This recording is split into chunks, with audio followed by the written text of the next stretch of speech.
Hello बच्चों, अपन ने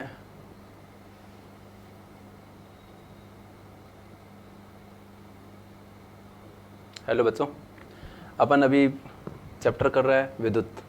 अपन ने भी पिछली क्लास में अपन ने विद्युत के बारे में जनरल इंट्रोडक्शन, जनरल बातें की थी, जिसमें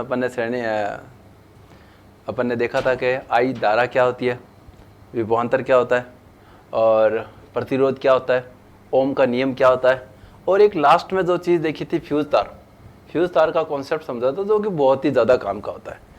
अब अपन क्या करेंगे, जो प्रतिरोध देखा था, पढ़ा था, प्रतिरोध जो पढ़ा था, इस प्रतिरोध के अपन पढ़ेंगे क्या इस क्लास में, ये देख लेते हैं। एक तो प्रतिरोध के देखेंगे कि किस किस क्रम में लगा होता है। एक तो श्रेणी क्रम में लगा होगा, इसकी सारी बातें करेंगे अपन। एक समांतर क्रम में लगा होता है, इसकी भी सारी बात करेंगे अपन। इसमें क्या अंतर होता है वो भी बात करेंगे, ठीक है। इसमें क्या धारा समान होती है नहीं होती है, ये सब बात करेंगे। फिर एक बात करेंगे विद्युत धारा का ऊष्मीय प्रभाव, ये भी करेंगे अपन, इसी क्लास में कर लेंगे, ठीक है। फिर आएगा विद्युत धारा का चुंबकीय प्रभाव, विद्युत धारा का चुंबकीय प्रभाव, चुंबकीय प्रभाव। इसके बाद आता है चुंबक के फ्लक्स में परिवर्तन होने से विद्युत वाहक बल जनरेट होती है। विद्युत चुंबकीय प्रेरण कहते हैं जिसको, विद्युत चुंबकीय प्रेरण कहता है, वो करेंगे। इसमें फैराडे के नियम आएंगे, फैराडे का नियम आएगा, दो नियम होगा, एक ई समानुपाती d∅dt होगा, सब देखेंगे अपन क्या होता है, और ई है जो कि उसके फ्लक्स में चेंज के डायरेक्टली प्रोपोर्शनल होता है, फर्स्ट और सेकंड रूल आएगा, ठीक है। फिर इसके बाद देखेंगे अपन कि विद्युत मोटर कैसे काम करती है। मोटर समझ गए, किसी भी सर्किट में प्लग डाला, मशीन घूमने लग गई, कैसे घूमने लग गई वो देखेंगे, ठीक है। और एक बात करेंगे विद्युत जनरेटर होता है, जनरेटर। इसमें तो क्या होता है कि आपने विद्युत ऊर्जा को यांत्रिक ऊर्जा में कन्वर्ट कर दिया। कैसे? करंट दिया, मशीन घूमने लग गई, घूमना एक यांत्रिक ऊर्जा होता है। जनरेटर में क्या होगा, यांत्रिक ऊर्जा को विद्युत ऊर्जा में कन्वर्ट किया जाता है, ये चीजें अपन आज अभी अपन देखेंगे, ठीक है। अपन ने विद्युत चैप्टर में से लोग बच्चे डरते क्यों हैं? क्योंकि ये चीज सारे कंक्लूड नहीं कर पाते कि करना क्या क्या है, पढ़ना क्या क्या है, होता क्या क्या है, कुछ नहीं कंक्लूड कर पाते, इसलिए बच्चे डरते हैं। श्रेणी क्रम समांतर क्रम में से बहुत ज्यादा क्वेश्चन आते हैं, वो देखेंगे। धारा का उसमें प्रभाव देखेंगे, जिसमें अभी अपन ने देखा था फ्यूज तार में थोड़ा सा कॉन्सेप्ट देखा था, H=I²RT, ठीक है, ये देखा था, वो अपन इसमें भी देखेंगे, आगे देखेंगे। विद्युत धारा का चुंबकीय प्रभाव, विद्युत चुंबकीय प्रेरण, और वो सब कुछ देखेंगे। अब बात करते हैं प्रतिरोध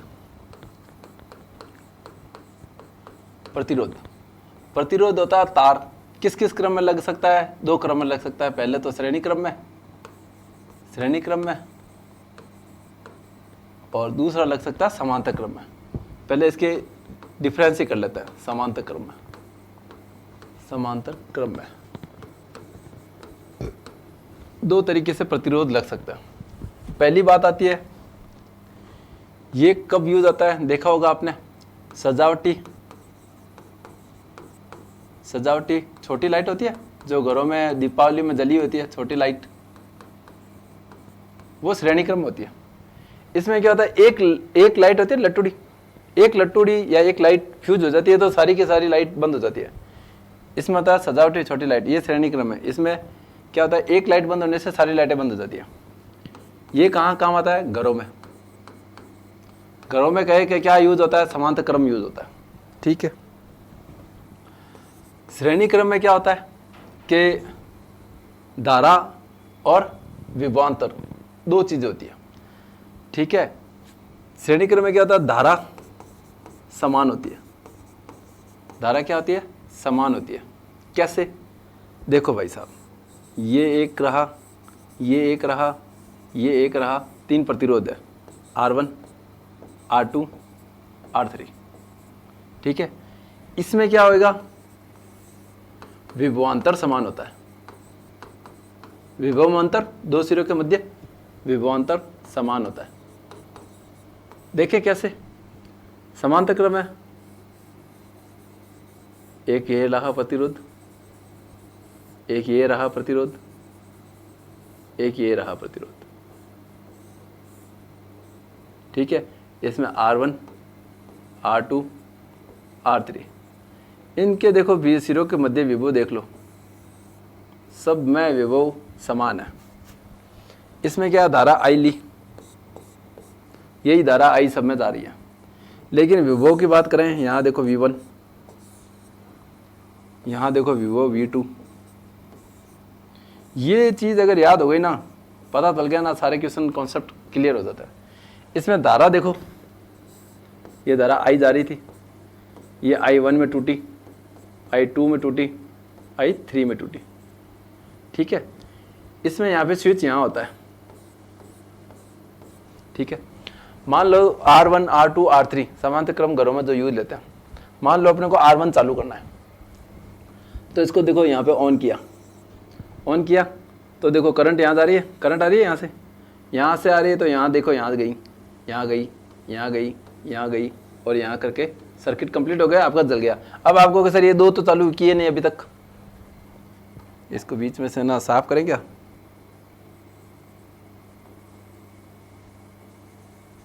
ऐसा सही रहेगा, समझने में इजी रहेगा।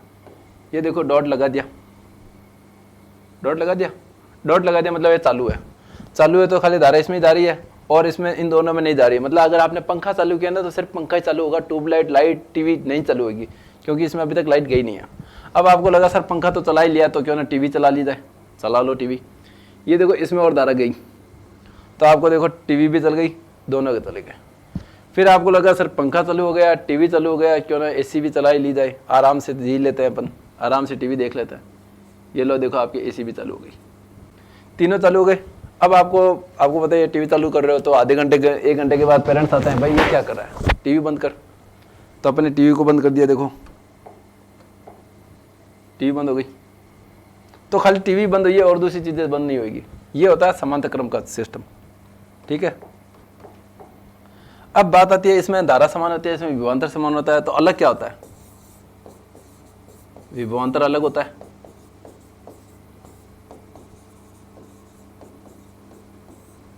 इसमें धारा अलग होती है।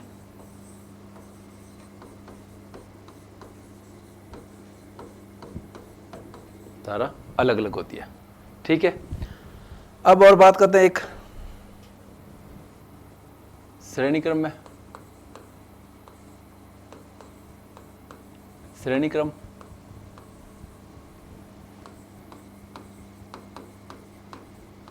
समांतर क्रम।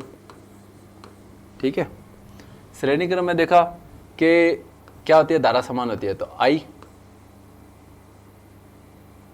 बराबर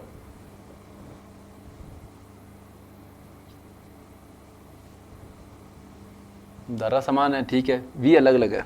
ओके, ठीक है, यहाँ पे V अलग अलग है, जो अलग अलग है ना वो लेना है। तो V बराबर V1 plus V2 plus V3। ठीक है, यहाँ पे समांतर क्रम में क्या थी, धारा अलग अलग थी, तो I बराबर I1 plus I2 plus I3। ठीक है, ओम का नियम पढ़ा था, V बराबर IR टोटल। ये क्या है, टोटल है, क्योंकि आपने टोटल कर रहे हो। यहाँ पे IR1 plus IR2 plus IR3। आप कह रहे हो सर I को चेंज क्यों नहीं करो, क्योंकि धारा श्रेणी क्रम में तो समान होती है। I R यहाँ पे टोटल कर देते हैं, T के लिए सिंबल दे देते हैं। I कॉमन ले लो, R1 plus R2 plus R3। ठीक है, अब बात आई कि I से I कट कर दो, तो R इजिकल टू क्या हो गया, R1 plus R2 plus R3।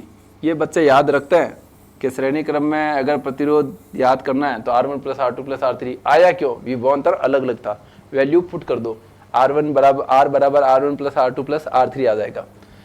फिर आता है समांतर क्रम में। समांतर क्रम में अगर V बराबर IR है, V बराबर IR है, तो I बराबर क्या होगा? V upon R। देखो भाई, V अपॉन R, R कौन सा? टोटल। यहाँ पे V upon R1, V upon R2, V upon R3, V R total, V common ले लो, 1 upon R1 plus 1 upon R2 plus 1 upon R3। ठीक है, V से V कट कर दो, 1 अपॉन R टोटल का फॉर्मूला आ गया। देखो 1 upon R1, 1 upon R2, 1 upon R3। अगर कहे समांतर क्रम में कुल प्रतिरोध का फॉर्मूला क्या होता है? 1 upon R1 plus 1 upon R2 plus 1 upon R3। आया कैसे? ऐसा आया था। जो चीज़ अलग अलग होती है उनको जोड़ दो। अब बात आती है किस में, ये याद रखने वाली बात है, इसमें कुल प्रतिरोध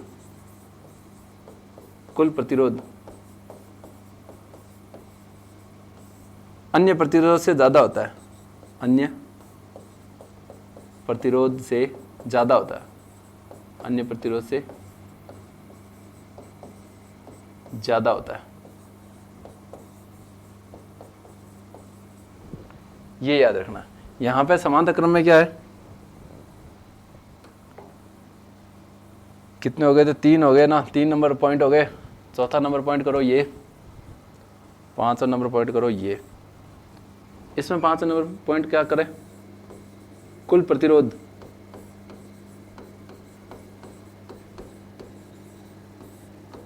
अन्य प्रतिरोध से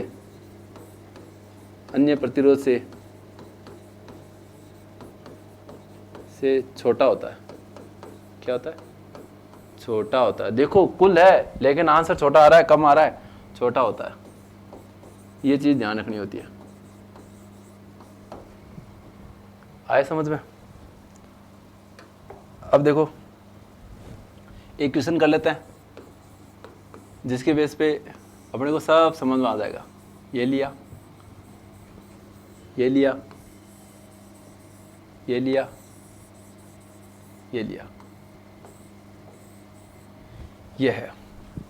ये ले लेते हैं अपन 3 ओम, ये ले लेते हैं 3 ओम, 3 ओम, 3 ओम, और ये ले लेते हैं ए, ये ले लेते हैं बी। किसने पूछा था ए और बी के मध्य कुल प्रतिरोध ज्ञात कीजिए। जब भी श्रेणी और समांतर सब साथ में आए तो पहले समांतर को सॉल्व कर लो, सीरीज में कन्वर्ट कर लो, और सीरीज में कन्वर्ट होने के बाद तो सीरीज का फॉर्मूला लगा दो। तो यहाँ पे तो ये अकेला है, ये समांतर क्रम का है। समांतर क्रम का तो पहले इसका, इनके बीच का जो टोटल प्रतिरोध वो ज्ञात कर लो। तो फिर क्या होगा? ए ये रहा, यहाँ ये तो 3 ओम है ही, इसका जो टोटल है वो यहाँ रख देना, यहाँ बी, फिर श्रेणी में आंसर हो जाएगा। तो इसका देखो कुल प्रतिरोध 1 upon R is equal to 1 upon R1 plus 1 upon R2 plus 1 upon R3। तो क्या हो जाएगा? 1/3 प्लस 1/3 प्लस 1/3। 3 एलसीएम ले लो तो 1 प्लस 1 प्लस 1। क्या आंसर आया? 1 upon R total is equal to 3/3। अब आपको 1 अपॉन RT नहीं चाहिए, RT चाहिए, तो RT को उल्टा करो। उल्टा करेंगे तो ये वैल्यू भी उल्टी हो जाएगी, 3/3। यहाँ पे तो सेम है तो नहीं तो उल्टी भी होती है। आंसर क्या आ गया? 1। ठीक है, अब क्या है? ठीक है, अब क्या है? आंसर क्या है? 1 ओम ये रहा। इसके ये C मान लेते हैं। तो अपने को A और B के बीच में निकालना है, तो C और B कितना हो गया? ये 3, ये 1। अब ये दोनों आपस में क्या हो गया? श्रेणी में। A B के बीच कुल R ज्ञात करना था। अब A और B, A और ये 3 और 1 क्या है? श्रेणी क्रम में। ये तो आपस में क्या थे? समांतर क्रम में। अब ये आपस में क्या है? श्रेणी क्रम में। तो श्रेणी क्रम का फॉर्मूला तो पता ही है, R बराबर R1 plus R2 plus R3। यहाँ पे 2 ही है, R टोटल 3 प्लस 1 4। तो मतलब आंसर क्या हो जाएगा? A और B के बीच में कुल प्रतिरोध क्या आंसर है? 4 ओम। क्या आंसर है? 4 ओम। ये बहुत और क्वेश्चन पूछा गया है, क्योंकि इसमें से जब क्वेश्चन पूछते हैं तो बच्चों को श्रेणी क्रम का, समांतर क्रम का फॉर्मूला पता नहीं होता। तो ये तो श्रेणी क्रम का फॉर्मूला है और ये समांतर क्रम का फॉर्मूला है।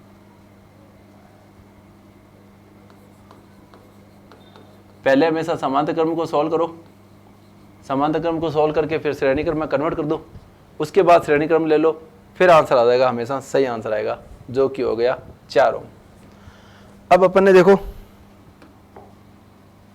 श्रेणी और समांतर क्रम में अंतर देख लिया, कैसे सॉल्व करेंगे वो देख लिया, प्रतिरोध करना था। अब देखते हैं विद्युत धारा का उसमें प्रभाव।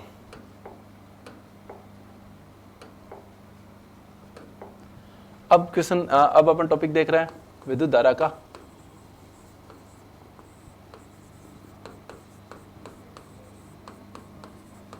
ऊष्मीय प्रभाव।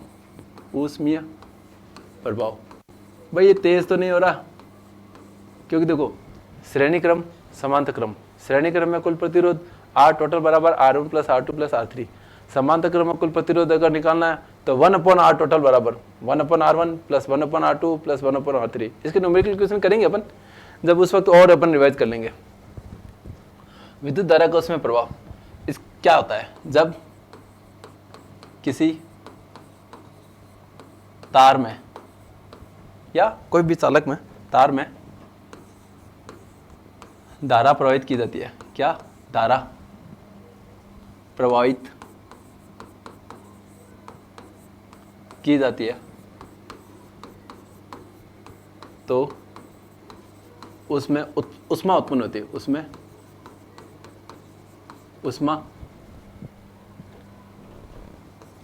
उत्पन्न होती है, उत्पन्न होती है। इसे विद्युत धारा का उसमें प्रभाव कहता है। इसे विद्युत धारा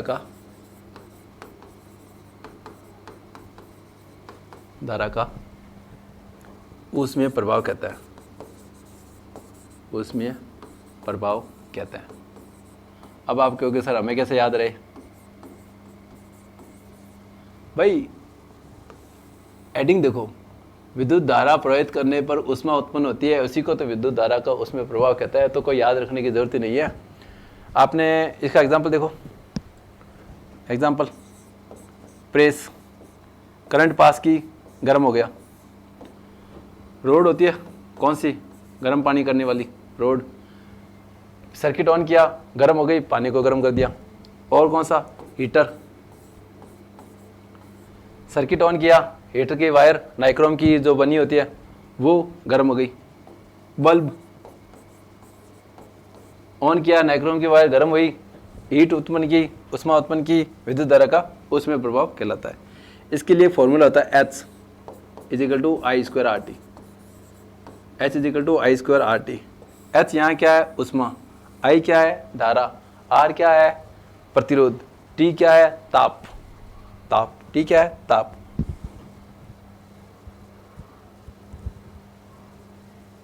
H² RT, ठीक है। ताप तो क्या होगा? टाइम होगा, कितने समय के लिए देते हैं। देखो H क्या है? ऊष्मा। I क्या है? धारा। R क्या है? प्रतिरोध।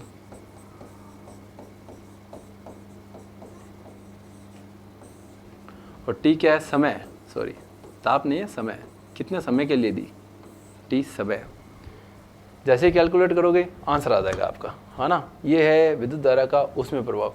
और इसमें आपको पता ही है, प्रेस को गर्म किया तो आपको पता ही ऊष्मा निकली। कैसे निकली? जब धारा प्रवाहित की गई, धारा प्रवाहित करने पर ऊष्मा उत्पन्न हुई, तो इसी को विद्युत धारा का ऊष्मीय प्रभाव कहता है। विद्युत धारा का ऊष्मीय प्रभाव कहता है, ठीक है। नेक्स्ट देखते हैं विद्युत धारा का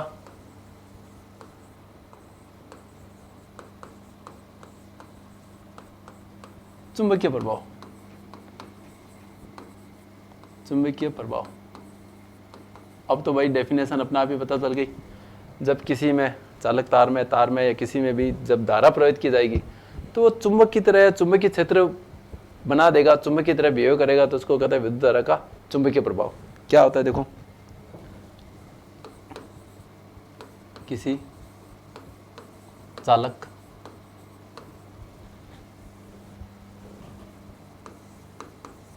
तार में विद्युत धारा प्रवाहित करने पर, विद्युत धारा प्रवाहित करने पर चुंबकीय क्षेत्र उत्पन्न होता है, चुंबकीय क्षेत्र उत्पन्न होता है। इसे विद्युत धारा का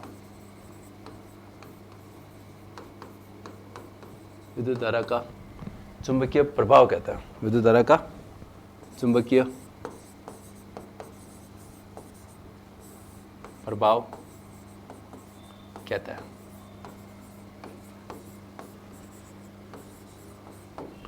विद्युत धारा का चुंबकीय प्रभाव कहता है।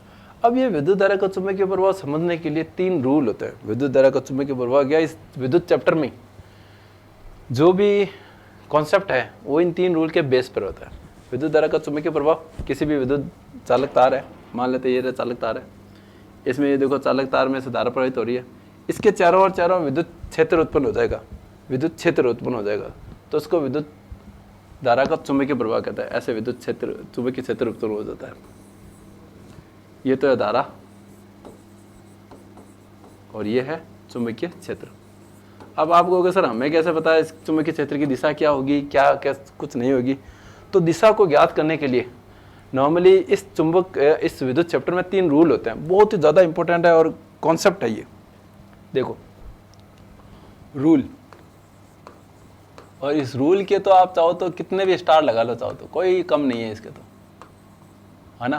पहला रूल, दाएं हाथ का अंगुष्ठ नियम।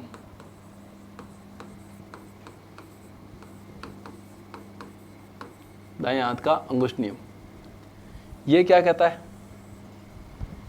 कि ये रहा दाएं हाथ, और भाई मेरे आपको ऐसा लग रहा होगा कि बायां लग रहा होगा, लेकिन दायां है ये। आप इधर देखोगे दायां और आप खुद की तरफ देखोगे तो खुद का दायां ऐसे हो जाएगा, है ना। टेंशन मत लेना। आप मेरे को इस तरफ से देख रहे हो तो ये आपको बायां लगेगा, लेकिन मेरा दायां है, आपका दायां इस तरफ हो जाता है। ये दायां हाथ है, और दायां जिससे दही खाते हैं, दायां हाथ।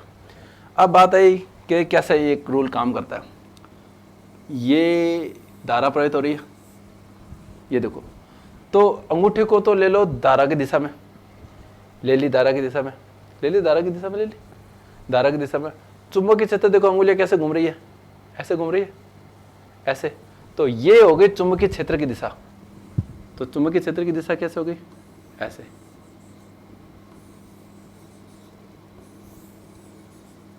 तो इस रूल को क्या कहता है, विद्युत दाएं हाथ का अंगुष्ठ नियम। ये धारा की दिशा, धारा की दिशा, और ये क्या हो गया, चुंबकीय क्षेत्र, चुंबकीय क्षेत्र की दिशा, चुंबकीय क्षेत्र की दिशा। अब कई बार ऐसा होता है कि धारा ऐसे गोल गोल गोल गोल घुमा देता है, चुंबकीय क्षेत्र इस तरफ हो जाएगा, तो एक दूसरे के साथ साथ चलेंगे। लेकिन दाएं हाथ का अंगुष्ठ नियम लेना है। नॉर्मली ये धारा की दिशा होती है और चुंबकीय क्षेत्र की दिशा ऐसे होती है। अगर धारा को आप ऐसे ऐसे ऐसे लेते हो, जो सॉलिडॉइड काम आता है उसमें, तो चुंबकीय क्षेत्र अंगूठे की दिशा ऐसे हो जाएगी। तो एक दूसरे के विपरीत चलती है, कोई दिक्कत नहीं है। लेकिन अपने को ये पता है कि ये अंगूठा ऐसे घूमना है और हाथ ऐसे घूमना है, ठीक है। धारा की दिशा ये, चुंबकीय क्षेत्र की दिशा देखो अंगुलियां जैसे घूम रही है वो, इसको कहते हैं दाएं हाथ का अंगुष्ठ नियम। बहुत इंपॉर्टेंट रूल है। सेकंड रूल है, वो भी इंपॉर्टेंट है, वो देखो कैसे काम आता है। बाएं हाथ का फ्लेमिंग रूल, फ्लेमिंग नियम। वो क्या है, देखो इसमें देखो बाएं हाथ ये होता है ना।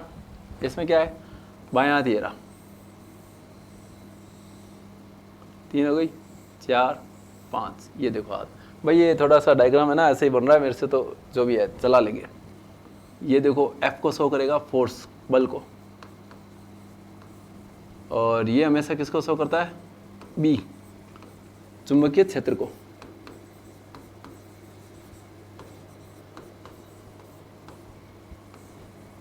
और ये अंगुली किससे शो करती है, I, विद्युत धारा को, विद्युत धारा को। आपस में ये तीनों क्या होता है, 90 डिग्री पर होता है, मतलब 90 डिग्री के कोण पर होता है। देखो ऐसे, ये एक्स एक्सिस मान लेता है, ये वाई एक्सिस मान लेता है, ये जेड एक्सिस हो गई। तो देखो तीनों एक दूसरे के 90 पर है, तीनों एक दूसरे के 90 पर होता है, ठीक है। और ये कब लगता है, ठीक है, ये कब लगेगा, जब विद्युत धारा या विद्युत क्षेत्र पर, विद्युत क्षेत्र में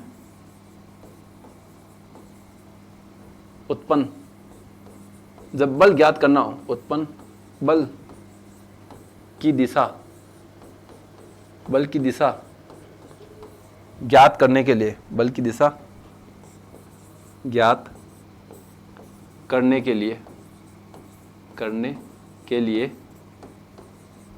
फ्लेमिंग का बाएं हाथ का नियम काम करता है। करने के लिए नियम काम में लेता है, काम में लेते हैं।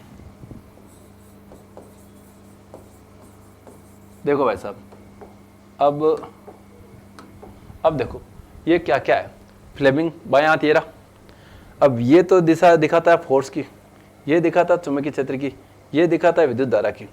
अगर ये तीन दिशा है, अब अगर आपको चुंबकीय क्षेत्र दे दिया, धारा दे दी, तो फोर्स निकाल सकते हो। फोर्स इससे निकलेगा, और कब निकलेगा, जब आपका फोर्स उत्पन्न बल, जब बल उत्पन्न हो रहा है तो ये फोर्स, तो ये रूल लगेगा। उत्पन्न बल की दिशा जब ज्ञात करनी होती है तो फ्लेमिंग का बाएं हाथ का नियम लगता है, फ्लेमिंग का बाएं हाथ का नियम लगता है, ठीक है। अब तीसरा रूल देखते हैं।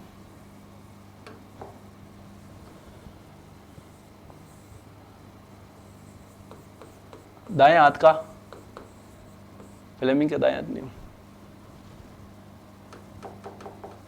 एक ही बात है। फ्लेमिंग का दाएं हाथ नियम, दाएं हाथ का नियम, वो फ्लेमिंग के बाएं हाथ का नियम था, ये दाएं हाथ का नियम है, दाएं हाथ का नियम। सब चीजें सेम है, लेकिन यहाँ पे हाथ क्या है, दायां है, वहां पे हाथ क्या था, बायां था, यहाँ पे हाथ क्या है, दायां है। देखो कैसे, दायां हाथ ये होता है, ये होता है दायां हाथ। देखो भाई साहब कैसे, मान लेते ये अंगूठा है, ये अंगुली है, ये आपकी थर्ड अंगुली, ऐसे, ठीक है। इसमें क्या है, ये फोर्स की दिशा सेम, वही सेम। ये क्या है, बी, चुंबकीय क्षेत्र की दिशा,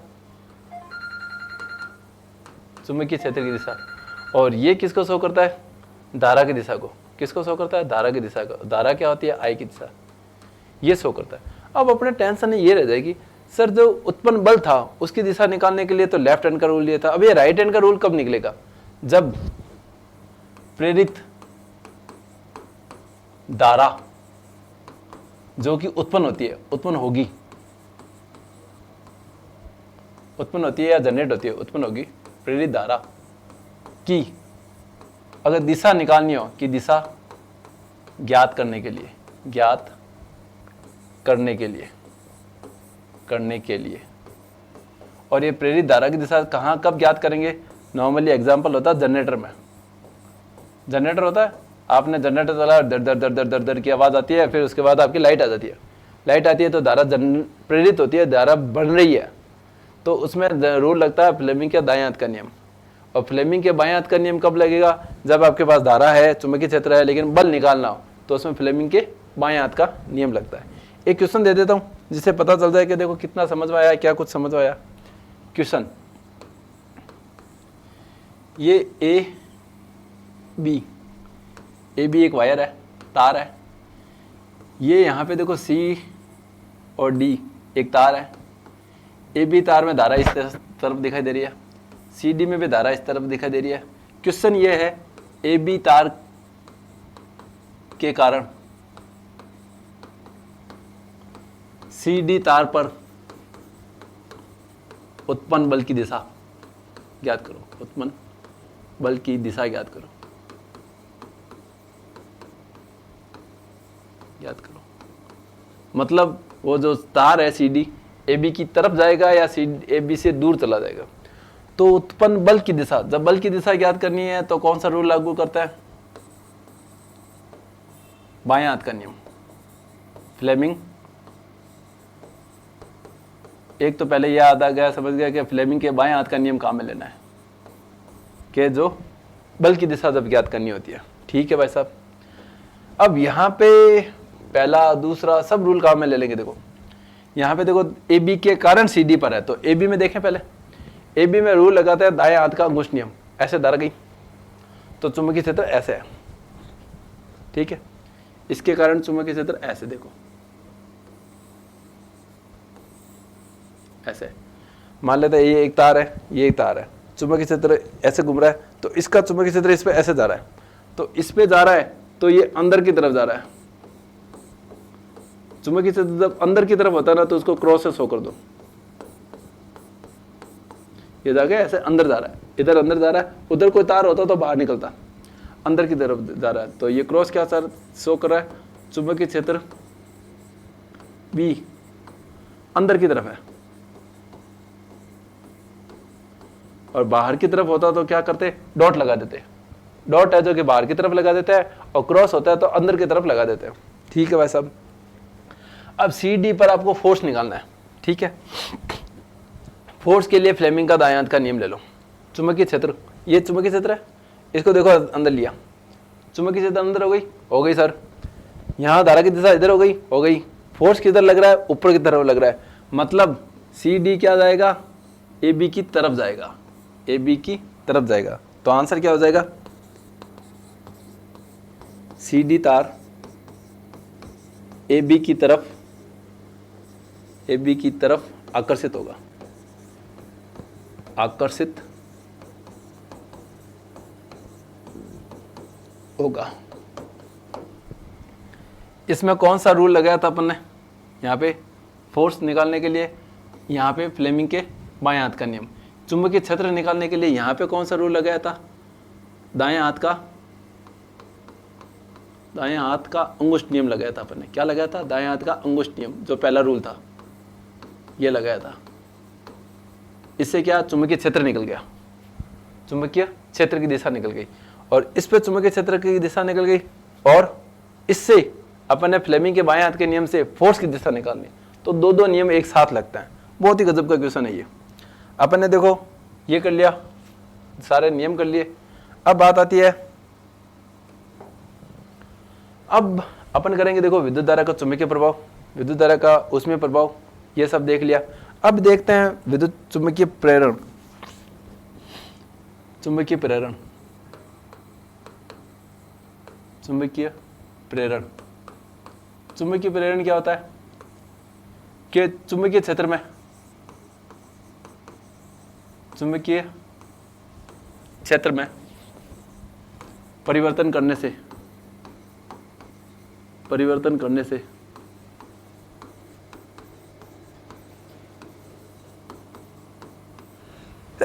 सॉरी, धारा या कहते हैं विद्युत वाहक बल,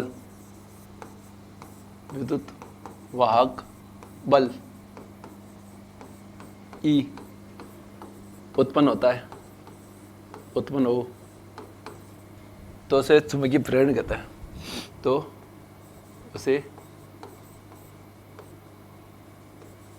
चुंबकीय प्रेरण कहता है।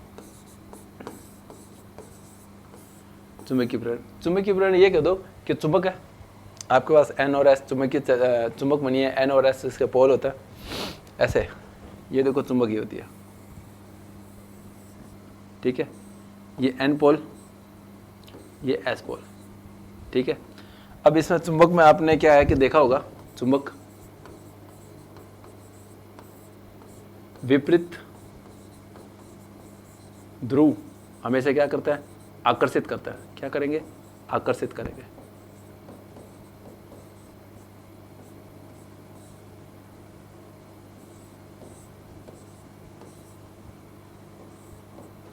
आकर्षित करता है, और समान